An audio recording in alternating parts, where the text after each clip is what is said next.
In the quiet village of Akor, a woman named Annette lived not by the rules of others, but by the rhythm of her own desire. She was bold, striking, and unapologetically different. While other young women measured success by the ring on their finger and the warmth of a shared bed, Annette walked alone, her path paved not by love, but by the currency of attention and power. She didn't seek a husband. She sought independence. Relationships to her were not matters of the heart, but transactions of the body and will. She exchanged her presence for privilege, her affection for access, and in doing so, she amassed not only wealth, but a reputation that made tongues wag and hearts betray their vows. Married women in Akor whispered her name like a curse. They called her immoral, shameless, a threat to the sanctity of marriage. But Annette, with a curve of her lips and a fire in her eyes, would simply reply, "It's not my fault your husbands want what you no longer value." She didn't flinch when they mocked her solitude. Instead, she laughed. "You have the ring, but I have the freedom and your men. They come to me starving for something your dinners no longer serve." This was not arrogance. It was a defense forged from years of being seen as something to tame. But Annette had no interest in being tamed. She had learned young that being a good girl was often a sentence, not a reward. The men of Akor, from farmers to merchants to warriors, were drawn to her like moths to a flame. And every man who laid with her left not just with satisfaction, but with obsession. Annette didn't just give herself.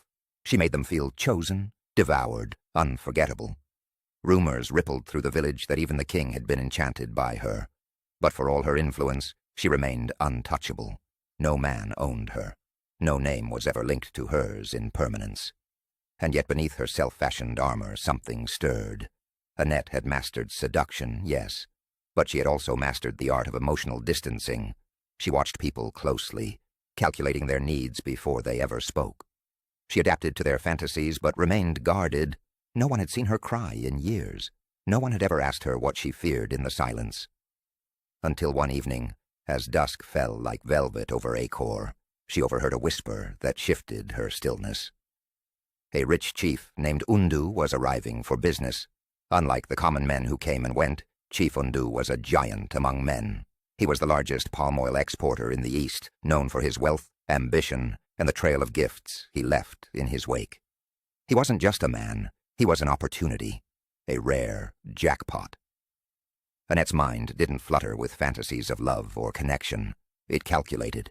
If she could win the interest of Undu, the rewards would be beyond anything she'd known in the past 2 years. It was business, and she was the best negotiator in town. But something about this plan felt different. It wasn't just the wealth. It was the challenge, the potential to conquer someone seemingly unconquerable. And beneath that challenge lay a quieter question she dared not answer yet. Would it feel like victory, or would it finally feel like something real? She shook the thought away. Love was a story for others. Still that night, as she stood by the river alone, listening to the frogs echoing in the reeds, she didn't feel powerful. She felt the ache of a question she didn't have words for yet. And so she began to prepare. Not just her dresses and her routines, but something deeper, a readiness, not for love, but for what the mirror might show when power meets vulnerability. The morning sun in Akor poured through clay windows like spilled honey, warming the dust that danced in the air. Annette sat by her mirror, surrounded by quiet. Her thoughts, however, were not still. They moved like chess pieces. She had heard the rumors confirmed. Chief Undu would arrive in 4 days. The details mattered. He would be staying at the governor's guest house, arriving with a small entourage, and hosting a meeting with the elders. Everything else, his routines, his habits, his vices, were shadows Annette would learn to chase and catch. She summoned Abeni, her most trusted seamstress, and whispered to her in metaphors. "I want a dress that makes a man forget his name," she said, eyes never leaving the mirror. Abeni understood. They had done this dance before. She measured Annette without a word, knowing this was not about fabric, but impact. Texture, movement, suggestion, every thread would speak. But this time, Annette went beyond appearances. She sent for Kojo, a quiet young boy who worked at the inn near the market square, the same inn where Undu's guards were expected to dine. "Watch," she instructed, handing him a small pouch of coin. "Not too close, just listen. Learn what they laugh at, learn what makes them proud." Annette knew desire began not in the eyes, but in the ego. If she could understand the world Undu moved through, she could shape herself into something he'd chase without knowing why. In the days that followed, she became a ghost and a goddess. By day, she disappeared into fragrant steam baths, herbal oils slicking her skin like armor. Her hair was plaited and unplaited in silence. At night she walked, never too fast, never too slow. Past the market, past the bakeries, past the town center, always within sight, but never within reach. Children stared, women rolled their eyes, men forgot what they were saying mid-sentence. Her presence was deliberate, curated, and distant. But in her private quarters, when the door closed and the incense burned low, she was still. A different kind of stillness. Not calculation, but confrontation. She looked at herself, not the curve of her body or the shine of her skin, but deeper. She studied the look in her own eyes. Was it hunger? Was it fear? Chief Undu wasn't just a man. He represented a mirror she hadn't expected, a test not of seduction, but of self-recognition. She wasn't sure she liked the way that felt. Still, the plan moved forward. Kojo returned with details. The chief enjoyed honeyed yam, detested arrogance in speech, and traveled with a flute he played before sleep. A man who plays music to end the day is one who still feels, she thought. That night, Annette lit no candles. She sat in darkness, letting her thoughts peel back the armor she wore in public. What if this man could see through the performance? What if, beneath the silk and ritual, she too wanted to be seen? Fully, finally. She didn't answer herself. Instead she stood, moved to her window, and whispered into the night. Let him come.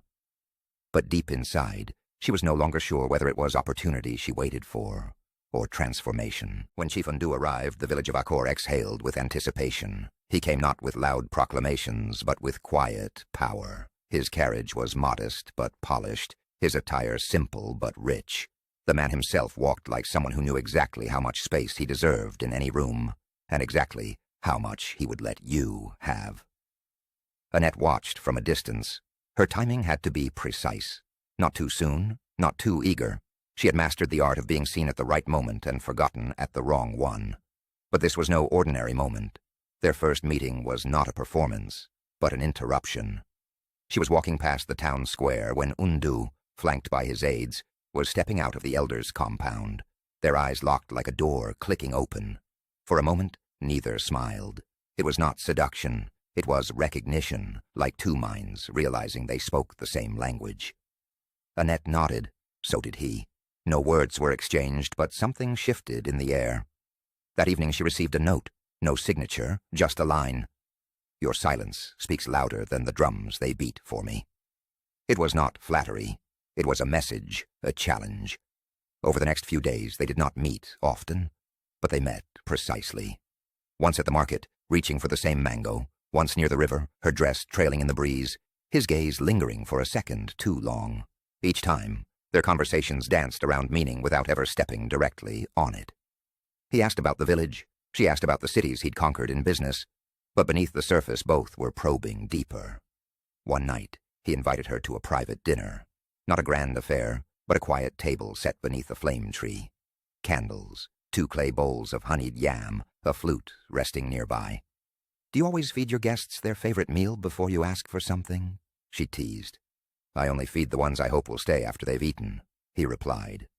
There was silence, then laughter, then stillness again. Undu did not try to own her.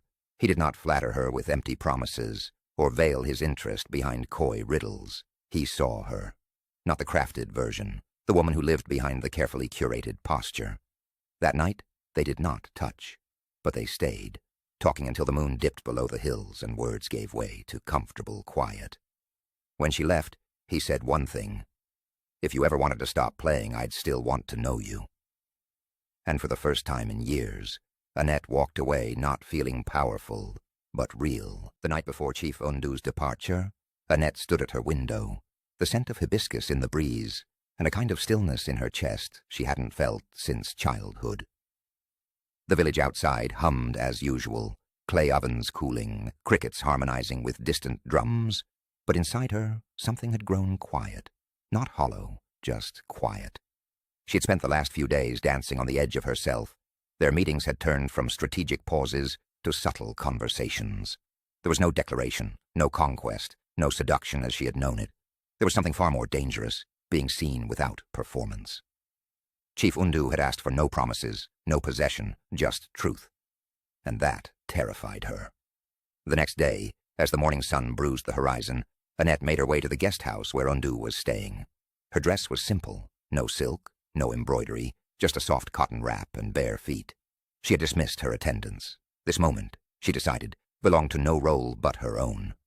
Undu stood in the courtyard, watching a lizard chase its shadow along the wall. "You came," he said, not surprised. "I did." They sat beneath the flame tree again, the same spot of their first real exchange. This time, there was no meal, no flute. Just a question unspoken between them. Now what? Annette spoke first. "All my life I've led with control, not love. Love is unpredictable, messy, weak." He said nothing. "But these days, I find myself waking up and not thinking about who desires me, but who sees me. Does that feel like freedom or fear?" he asked. She smiled, but it was a broken thing. Both. They talked for hours, not of business or desire, but of childhood games, of losses buried, of the guilt that successful people often carry but never admit. She told him of her father, who died when she was 10, and how her mother had warned her that softness was a trap. He told her of the brother he once betrayed for power. When silence fell again, it felt like shelter. "I'm leaving tomorrow," Undu finally said, "but I won't ask you to follow. I just want to know one thing." She waited. "When you look in the mirror now, who do you see?" Annette didn't answer right away. That question, more than all their exchanges, cut through her carefully tended armor.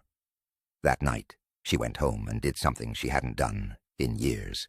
She washed her face, slowly, not to prepare for anything, but to strip everything back. She stood before the mirror with no makeup, no jewelry, no adornments.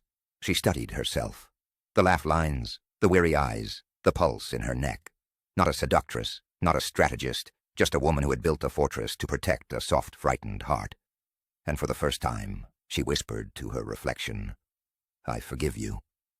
The next morning, the village buzzed with news of Undu's departure. Annette did not go to wave him off. She stayed in her home, tending to her small garden. She hadn't made a decision yet, not about him, not about love. But something had shifted. She no longer feared being known, not as a trophy, not as a temptress, but as herself. And perhaps that was the beginning of a love story that no longer needed seduction, only truth.